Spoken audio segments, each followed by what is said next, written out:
In 1949, the Mississippi Band of Choctaw Indians began the Choctaw Indian Fair, an annual tradition that celebrates their rich heritage.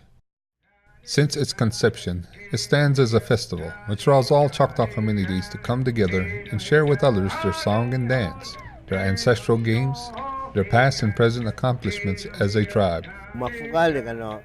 Choctaw traditional gulamichieto nada uskatlong palikas ma gula yusagat ugulti paganache igmanote chukfi bole ma gulamichi bigato Choctaw tradition ate gulamichi bigato igmad gula hitla ayasha bigato.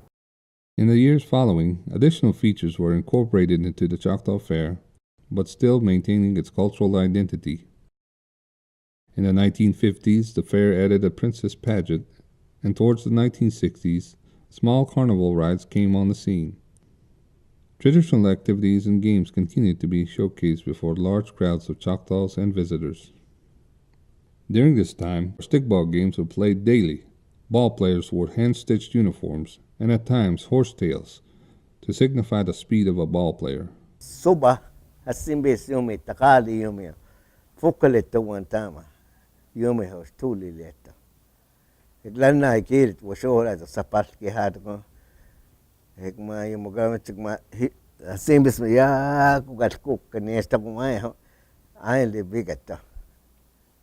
In the early years of the Choctaw Fair, Choctaw dances were performed only by a few communities.